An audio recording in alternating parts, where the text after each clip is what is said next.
Hey, this is Silicon Sports Spectator, and I'm Joe. Are you feeling more optimistic? Something in the air? Yes, it's opening day for baseball. Never mind the games that already happened in Japan. Those were pretty cool, but for the rest of the teams in baseball here, we will be seeing our San Francisco Giants kick off in Cincinnati. A new season, a season filled with optimism. I won't go into a lot of depth on this particular episode just because this is pretty cool for this channel this week. In fact, right after this, there'll be a bonus episode. I did an interview with my buddy Jake on specifically just about the San Francisco Giants. So tune into that. Make sure you catch both of these episodes this week, this one, as well as the interview with Jake. Hear all about baseball and our thoughts and memories of the Giants. So do check that out. Elsewhere, though, too, a few other things to manage. We still have some activity going on with basketball. You might recall last week that in the episode I gave my NCAA predictions. I felt very good about St. John's University. Well, that was one of the biggest upsets last week in the tournament. My bracket is busted. St. John's is out, eliminated, and my pick on the ladies' side was for USC, who are still technically alive. Juju Watkins, who I, of course, was doting over and everything, star player down at USC, for her ACL and is out for the foreseeable future. Absolutely am shredded for her. It's really is too bad. It was a gruesome injury, and I'm just hoping for a quick and thorough recovery for her in her young career. So, yes, very, very tough to see. Wish her club continued success. It's going to be a tough road. They play their rivals, UCLA. Well, assuming they advance, they're in their Sweet 16 right now. But if they were to proceed and get ahead, and as well as UCLA, they would meet later on in their own bracket. So keep an eye out for that. But yeah, too bad there. I'm still actually kind of preferring the women's tournament. I think it's pretty cool. Also in basketball, a couple notes about the Warriors. A lot changed here in a week, huh? Yeah, I think the last game that I covered, Steph goes down with an injury. His hip contusion looks pretty painful, but it sounds like it's not, certainly no structural damage or whatever. He's probably just sitting on one of those cushioned donuts. Not the most comfortable thing in the world, but he shouldn't be out too long. However, the Warriors have looked dreadful without him. They did get one win, but then two really bad losses on as they started this road trip against Atlanta. They're blown out early and never recovered. 17 points in the first quarter, did not have any energy, and again, just nothing really to show for it. And then yesterday's game against Miami, and all the talk about Jimmy Butler coming back, to face his former team. Well, that did not go very well. The starters looked awful that game. Thankfully, our bench showed up and made it for a while, made it a close game. The final result was nowhere near that. Gosh, would they lose by 30 points? I mean, it was dreadful. Just really, as you watch there, again, horrible defense, awful turnovers, and but really just no identity on offense. And it really is too bad. We just can't wait for Steph to come back, right? That's, you talk about like most valuable players on a team, and not to say that Steph's going to win that award or anything, but just by definition, who is the most valuable and to his team? And Steph Curry is definitely, how much more impactful? We saw LeBron go out for a few games with the Lakers. They survived without him. They had a couple losses, where they didn't look completely lost. Now, again, I know they have other star players as well, as do we. Yeah, still, the Warriors offensively have been in this absolute rut without Steph. He's just irreplaceable. So obviously wishing him a cool recovery. One other note about the Warriors, and this is just on a personal note, actually, is in my professional career, I worked for a tech company, a large tech company here in the Bay Area, and had a really cool opportunity last week where my company has a partnership with the Golden State Warriors, and we did a partnership activity with their community organization. So the Warriors Foundation, I think is the term. And sorry if I got that wrong. But anyways, I won't go into too much detail about the exact project, but it was really cool. We got together with some local nonprofits, some students from high school and junior colleges and such, all joined this event. We did a cool creative project together. over a course of a couple of days. And it was just a fantastic thing. I was really proud from a career standpoint to be working on that project. We even had a VIP visit one of the days. This was before the Warriors left on their road trip. And Pat Spencer stopped by. I got to meet him. He spent some time with the kids. To me, I just thought it was really cool. What was neat about this particular activity that we did too was this was, at least on one of the occasions, was based at the Kaiser Arena in Santa Cruz, where the Santa Cruz Warriors play. So I got to see that whole setup and everything. I've never been to a game there yet. I would love to check it out. It's a nice size arena. It kind of feels like an old barn, but still, it was a cool activity. And local groups that came out to join us for that activity were all kind of based there in Santa Cruz County. Really fun opportunity. Pat Spencer spending some time with these students and everything. I thought he was great with them, and it was really nice of him to spend that time. So kudos to the community group at the Golden State Warriors. I'm even hoping that maybe in the future that some of the contacts I made there, I was talking about this podcast, and maybe that they might join us for an interview in the near future about that. So keep your fingers crossed for that. Last basketball note I wanted to mention was on the business side of things is that the Valkyries still inching closer to their preseason opener in May and everything, but it was really cool that they announced that they're the first WNBA team to reach 10,000 season ticket holders. And, especially for an inaugural franchise and everything, it's big, exciting news there. Now, that does not count the total number of deposits that were made. So there are a lot of people that want these season tickets. 22,000 people put down deposits in hopes of getting season tickets. Doubt they're going to get that. I mean, Chase Center doesn't hold 22,000, but they are the first franchise in WNBA to get 10,000 season ticket holder packages sold. Congrats to them. It's going to be such an exciting season. Them playing at Chase Center, I'm really jazzed for it, and I'm really proud of that the community has really showed up to support this team in its inaugural season. So we can't get enough of good basketball around here between the Warriors and now the Valkyries coming to town. All right, switching over to hockey and checking in with our Sharks. A couple of notes from last week. They had a couple of rough losses there, maybe to be expected, but then a couple wins though as well, depending on, I can't remember when we last talked. I think we were just beginning to talk about the Chicago game. The Sharks ended up winning that one, which was nice to see. A nice win and good performances by our youth. It's really being a consistent theme now. Some rough games against the East top teams, namely the Washington Capitals, Carolina Hurricanes, two of the best teams in the East, ones that will actually, those two specifically may well end up being the teams that we see in the Eastern Conference Finals. I don't know. I just happen to, Carolina looked like the better team. I still think Washington's kind of this team of destiny this year with everything going on with Ovechkin. Ovechkin did log a goal against the Sharks in a pretty lopsided victory against us, but no surprise there. I did see Ovechkin last year, and he had 2 goals against the Sharks in a game last year, an even bigger blowout in the game that I saw. But he's so phenomenal to watch. And I'm a Gretzky fan because I grew up in that era.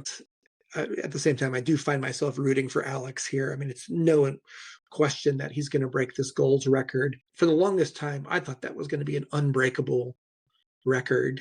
How far was Gretzky ahead of, I guess Gordie Howe really is the second with 801, right? Gretzky had almost 100, 892, I think is the number that he has. And that just seems so insurmountable. And here comes Ovechkin. What a solid career he's had. It's funny is that Ovechkin, I'd love to know the percentage of goals that he just hits from that left circle. Slap shot from the top of the circle on the left-hand side. It's his bread and butter. It's like the most unstoppable shot. It's so cool. But yeah, so anyways, rooting for that. I think as of today, Wednesday the 20th, he is only 5 goals short of the record. So he'll probably get it this season, again, minus a, end of the year slump here, but nothing seems to suggest that that's going to happen. Yeah. But a couple notes though from the Sharks though, just in this past week is I'd say that not playing for too much, at least in the standings, but really the players are playing for a lot. Namely, especially the young players and some of these kind of borderline, lower six forwards and everything. I mean, these guys are kind of getting an extended look and ability to make a case for themselves, especially as the Sharks are making this big youth movement. Can some of these, I'll call them borderline more established guys, they have to make a case that, hey, don't replace me with a young prospect, as I still have a lot to contribute, especially on a team like the Sharks that's up and coming. So players like that need to make that. Other players are positioning just for more ice time or to move up in the lines. Noteworthy here, Georgi Romanov, our backup goalie who we signed, who got called up from the Barracuda, made his first NHL start, not his first NHL game, but his first start. However, that was in the loss to Carolina. He actually played pretty solid in that game, just did not have any offensive help. Unfortunately, they ended up losing 3-1 in that particular match. But he looked at it, again, I'd like to see him. I think he's certainly earned some more starts for this season. And who knows, maybe next year we'll have an Askarov-Romanov combination in net. No offense to Georgi. Other notes, Lucas Carlson made his debut. Lucas Carlson is an interesting story. Sharks got him in one of the trades here. He's played in the NHL before. Hasn't had much success at this level. He's kind of bounced back and forth. Came most recently from the Florida Panthers organization. And what was cool about him getting called up, and that he's been with the CUDA, but he, in his first NHL game this season, called up, it was against the Bruins game. He not only had 2 points, but he had the game-winning goal in that game. The Sharks ended up winning that 3-1. Boston obviously slumping in their own right, which is kind of amazing to hear. Just they did not look sharp. Sharks had some nice bounce in that game, looked pretty good. And not only did Lucas Carlson get his first 2 points of the season, including the game-winning goal, but Lucas Cagnoni as well, who got his entry-level contract earlier, got his call-up and everything. He was the primary assist on that game winner. So he got a goal as well. Or excuse me, he got a point as well. And maybe the other move just of note is one more call-up is that from Northeastern University, after that collegiate season has ended, Cam Lund, who I don't know a lot about, has gotten the call-up, a young forward, has played well on a relatively bad team in Northeastern. And now that they're out of all tournaments and everything in the NCAA level, Cam Lund's getting his call. Should play his first game tomorrow night in Toronto. So fun things happening there with the Sharks. I like how all these coaches are given these new players time, and we get to see how they look at the NHL level. All right, a couple soccer notes here. And starting off, I don't want to spend a lot of time on this because it was an ugly loss, but the San Jose Earthquakes got murdered. Was that at home? No, they were on the road. They had a game, or excuse me, they had a goal in extra time due to a penalty. Now, granted, they did have a couple players away on the international break. They bad loss 4-1, wasn't that close either, where they had started to look pretty strong this at the start of the season. In the last couple of games, not so much. We'll see how they can turn it around. Maybe there was just a tough opponent. It's at Minnesota that they had. We'll see how they go. Bay FC, though, did win their home opener, which was nice. They beat Racing Louisville 2-0 at home, their first game of the season at PayPal Park for them. So congratulations to Bay FC. One more soccer note I wanted to mention, and normally I probably wouldn't even follow it this closely, but the Oakland Roots, I mentioned them last week in the podcast, and I wish I had been able to advertise this. I neglected to think about it, was the Roots were playing a special game at the Oakland Colisseum. They played in front of 26,000 fans at the Oakland Colisseum. Saw some video and pictures of, from this match. They did not win the match. They lost 2-1 in a close match. But how cool is it to see a roaring crowd at the Coliseum? Still kind of breaks my heart to see it, but I'm glad that they had that partnership, that the Roots kind of showed up for Oakland. They've gotten a lot of support there, and 20,000 people showed up for that. So really impressive there. And it was really cool to see fans doing the wave in the Coliseum once again. And it also had a grimness about it, though, too. There weren't as many ads around the boards or anything like that. Still kind of felt cavernous a little bit. And they've taken off a lot of all the A's branding and stuff. So that was kind of a sad reminder of what we've lost in this past year, but also very optimistic to see the Oakland community showing up for that team, USL Soccer. Who would have thought? But 26,000 people showed up for that. So good job, fans. Last note, very unexpected note, but I did wanted to include it, is that probably the best sports event that happened here in the Bay Area is one that you probably didn't hear about. I didn't hear about it myself, didn't get a ton of coverage, but in the San Francisco Bay was the Sail Grand Prix, SailGP. This is tied to like the America's Cup and all the sailing regattas and stuff. It was really cool to watch. It's just good TV. The commentators, watch some YouTube clips on it. They lose their minds over this stuff. It's really fun to watch. And probably the biggest drama, I think it was Spain ended up winning this particular race. Or if they didn't win this race, they're ahead in the standings. The big race being in Dubai this year. So it's kind of building up to that. This is one of the stops in there. But we had great windy weather, but it was nice weather. Probably the most dramatic moment from this, it's kind of the big viral clip that caught my attention, was the team from Australia. Just as final day of racing was about to begin, the race is just beginning, and their main sail just absolutely collapses in the wind, is crashing. And no one was hurt or anything like that. But needless to say, they were not able to finish, let alone start their race. It literally was just before at the very onset of that race the last time. So sorry for that team, but still, it definitely injected some big drama into this cool event. You might recall that a couple of years ago, we had the America's Cup here in the San Francisco Bay. And I didn't get a chance to go to it just because it was hard to get tickets for it. But that looked like such a thing, that so much so that I've really circled this on my calendars.